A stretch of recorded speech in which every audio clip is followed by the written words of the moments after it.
afternoon, Mr. Wiriawan, and good afternoon, everyone. Thank you for the time given to us. We are from Group 7, and we will do the presentation material about assessment. Hello, everyone. My name is Iwani Tarayanti, and we are 23039 as the moderator and first speakers. Here, we have the topic of assessment. Number 1 is the conception about assessment. The second one is review of qualitative data about assessment. The third one is assessment on merit. And the last one is assessment on merit and disciplinary teaching. Next.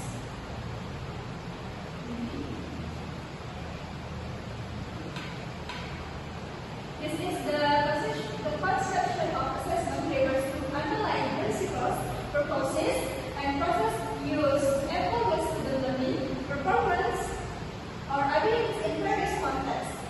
It includes understanding what should be assessed, how it should be assessed, and why it is being assessed. For the next material, we continue by my friend. Thank you.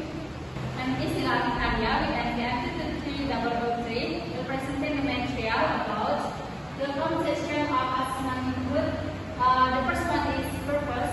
Assessment has multiple purposes, such as measuring knowledge, giving instruction, providing feedback, evaluating program effectiveness, of certifying competence. Second one is feedback. Assessment is a tool for providing constructive feedback, helping students understand their strengths and areas for improvement. Next is student involvement. Some other assessment concept emphasize involving students in the process, either through self-assessment or pre-assessment, fostering reflections and responsibility in learning. The next is design. Effective assessment are followed. Measure what they need to measure. Reliable, yield consistent results, and pay appropriate for all the learners. The next is conceptions of assessment include formative assessment, ongoing evaluation used to monitor student progress, and provide feedback for improvements, such as quizzes, classroom discussion. And the next is summative assessment, evaluates cumulative learning and at the end of a lessons or units. For example, like final exams and standardized tests. That's all from me. Thank you. Hello everyone. Thank you for the time given to me. My name is Desi Lantari with NDM 23040. Today I will continue explain about the conception of assessment include. There are diagnostic assessment. It's used before instruction to identify students' prior knowledge and learning goals. Second is dynamic assessment. It's focused on assessing potential for future learning rather than just current abilities. Next, please. Okay. Review of related literature about assessment. A review of related literature about assessment examines exciting research and theories that improve our understanding of how assessment are designed, implemented, and integrated within educational settings. This review helps in identifying trends, challenges, and best practice related to various forms of assessment and their impact on learning outcomes. Next. The next is theories and models of assessment. There are 3 points of theories and models of assessment. The first is behaviorist theories. It's totally assessment that largely rooted in behaviorist theories of learning, where the focus was on objective testing and measuring discrete knowledge or skills. The second one is constructivist approaches. It's in contrast, constructivist models emphasize the active role of the learner in constructing knowledge. And the last one is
Purely dynamic assessment emphasizes the potential for learning rather than just academic abilities.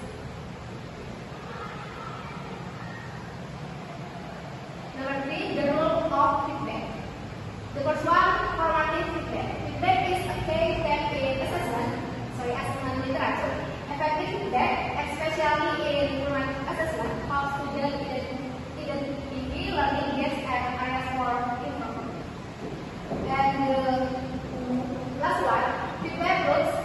Many students emphasize the importance of feedback group, where students not only receive feedback but also is where making changes to their learning strategies based on that feedback.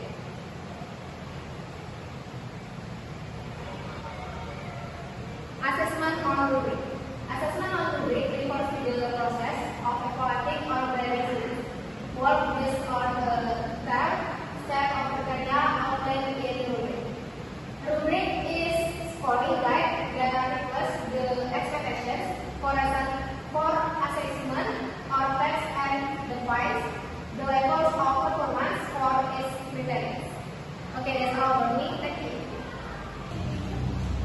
Alright, thank you for listening to me. My name is Putri Viswasari, it's NPR 23014. So I will continue with material about elements on rubric.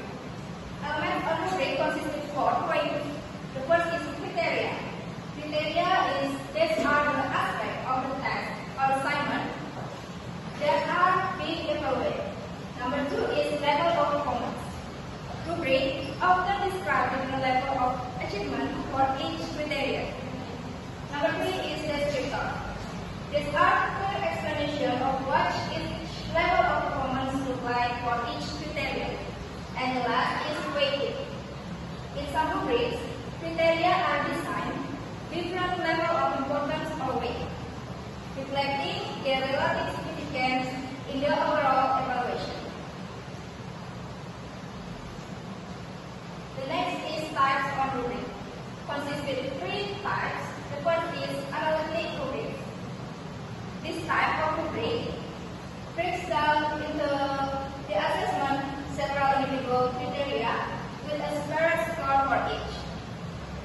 This approach gives students more detailed feedback on specific aspects of their work.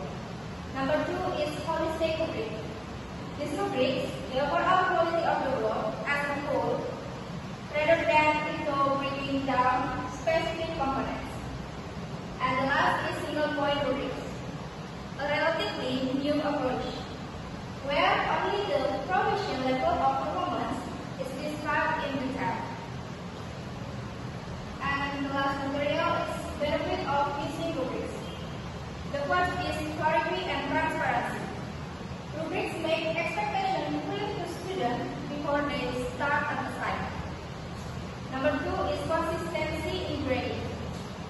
Consistency in grading rubrics can help ensure that grading is consistent and objective across different students and assignments. Number 3 is target feedback. With rubric, instructor can provide more specific and actionable feedback. Number 4 is self-assessment. Rubric can be used by students for self-assessment, allowing them to evaluate their work before submission. And the last is efficiency. Rubric can speed up grading by providing clear guidelines for assessment. I think that's all about my material. The next material will be continued with my friend. Thank you. Thank you, Mr. Beriawan. My name is Mr. Amanda with the 3016. So now I continue the material about assessment in rubric in English University. Assessment on rubric in IoT refers to the use of rubric as a tool to evaluate and grade student proficiency in various aspects of language learning, including speaking, writing,